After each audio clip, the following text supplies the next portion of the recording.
Kapira na sa mga mayaman sa entero kalibutan. I think, Aday na sa mga first 30, aday na correct, sila. Bali, unom siya naka, unom siya naka. Nagkita mo, kadako sila na ganansya, ninda. Patapos, ini na mga trabahador, amo ang ginapugaan nila sa dugo para sa kayamanan. And to think na medyo dili makalilipay kay to think na dili man Pilipino, iba man ang sila mga Pilipino naman siguro yan. Naturalize na lang. Pero amin na ang ginasabi ko, di na mo pero makasabi na ini na sitwasyon, tuna pa inisan, maging republika kita, amo na ang aton ekonomiya, wala sila nakasolve na mga presidente. Kaya siguro nga dapat din pasulong ninda sa mga leader sa ating komisyon may nagabasol sa simbahan. Kaya nalo ko kay Naki Aram, nag-interfere. Sabi ko, di rin mo mabasol ang simbahan kay ikaw ba naman alang sa simbahan? Aram mo na ang pagka-Kristiyano, pag aram mo na ginandaog-daog ng tao, makakasurmatong ka gayon. Di rin mo pwede sabihin, ay, alam mo, may misinterpretation sa separation of church and state. Amin paminsan, kung kita kaduwasin sa separation of church, dapat kasi maintindihan. Kaya masabi sila, nakiaram ka na naman. Pwede ba hindi ka makiaram? Kita mo ng kapong Kristiyano, daog-daog na. Padik ka pa naman halimbawa, madri ka. Pwede maudong ang irog siya na. Tama.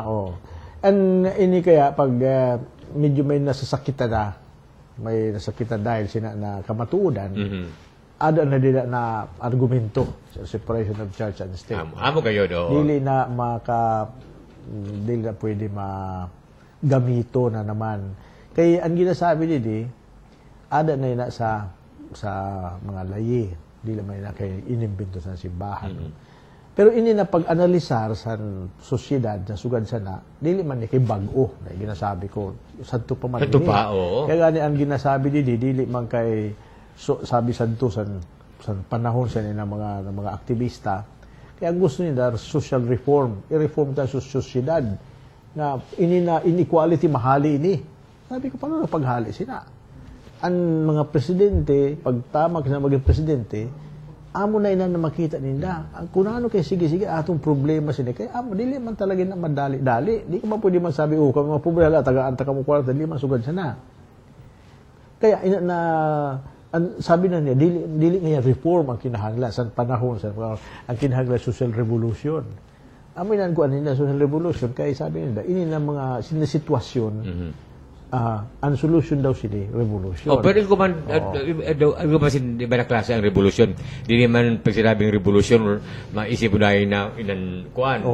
Di naman, ang pagsabing social revolution, pwede sabihin social reform. Kaya nga lamang, kaya ang sabing habosan reform, kay mas malumoy ang word.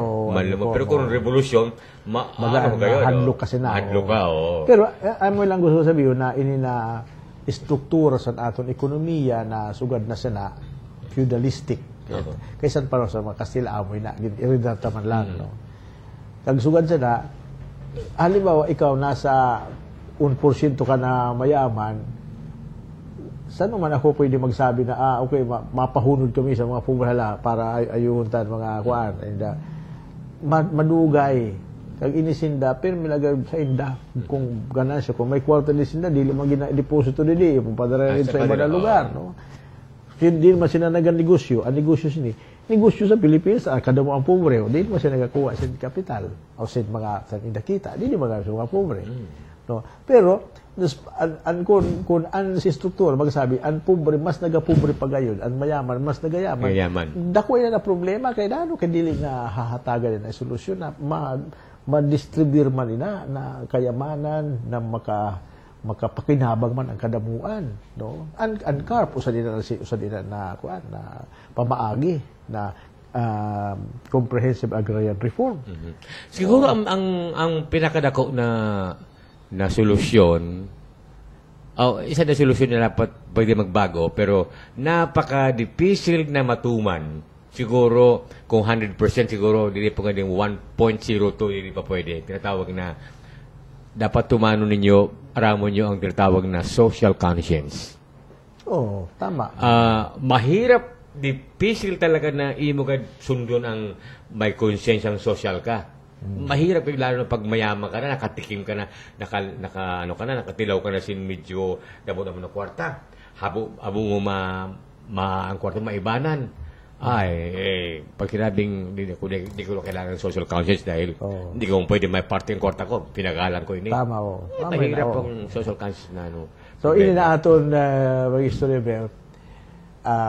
Ato man lagi nahatagan ang nagapamati sa aton sinina kamangnuhan. Maramang kita sig ginasabi punteriya ganyan. Yan na kamangnuhan na kung ano kayo may violentya na atong sosyedad. Halimbawa, baga, pira na sa mga nanonood siya, pinatay nga ito, pinatay na ba, pero wala siya na solusyon. Pero kung kitaw natin, amoy na ang pasiguro sa mga nasa puder na sinda sa puder. On porsyento na amoy na ma-influensyahan ini, no.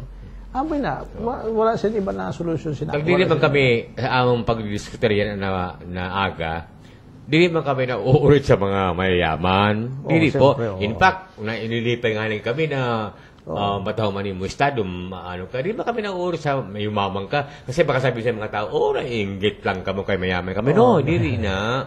Gina-analisar lang nato, ginakamutangan. Kay nagtunay ni Benson, maghunga ka, na naman kay sugad sa ni, na ada ang layi, dili nagasunod.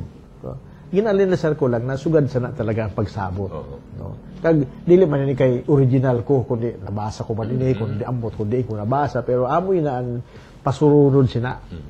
No? Kag, aton ginahimo ini, kay, sabi ko nga ini na panahon sa Kwaresma, aton man, batyagon, ini na mga nangyayari na sa luwas nato. Dili lang kaya sa diri mo. Di ba, ikaw, nakabatyag ka na kasalanong ka, o nakahimo kasing kasalaan, personal. No?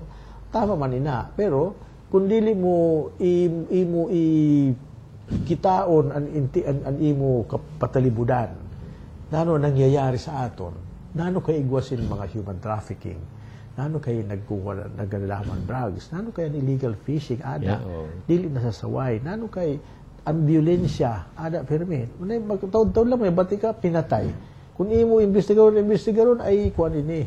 Masabi, nagpatay sini sa kontrapartido. Politically motivated. So, nano man kay sugad sa nato. Dili na mapaliwanag. Ang ginahimo lang nato, na mapaliwanag. Anda na naman po ng mga diskusyon ni Monsignor. Pero bumabalik sa isa lang na punto.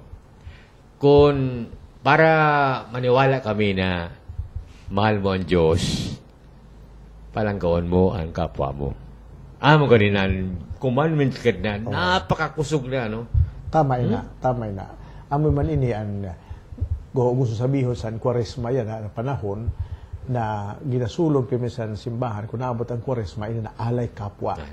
Kaya alay kapwa, amo ang pag-isip mo sa imo kapwa, na dadaog-daog, dili kay ikaw lang nagadaog-daog, kundi ginadaog-daog sa mas puder na dili naton makita kung ano. Kung dili maabot, kung halimbawa sa pandaog-daog sa usad na struktura, sa layi, ano ba, layi sa mga halimbawa illegal fishing, dili na nanong kay ginabalgar ina, so ini na panahon sa Kwaresma, sabi man lang sa aton, mangnuhon mo ini na mga nangyayari, kag dili kita maging indifferente sini, kay kita parte sin na atong sosyedad, kag dili kita maka-eskapo sini dili na atong sosyedad. Amo lang na kamutantay na atong sosyedad, maski sugad sana, kag maghanap sin pamaagi para makabulig kita, kag usad sa pagpaagi sina na kita maghanap sin pamaagi na makabulig gayon sa kapwa, maski sa digyo tayo na pamaagi.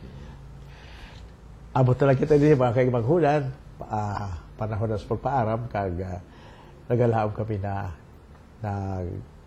enjoy ka mo sila mo na istorya ni Ber, kag hulatog ka na mo sa masunod na mo na pagbintas na lang kami. Salamat.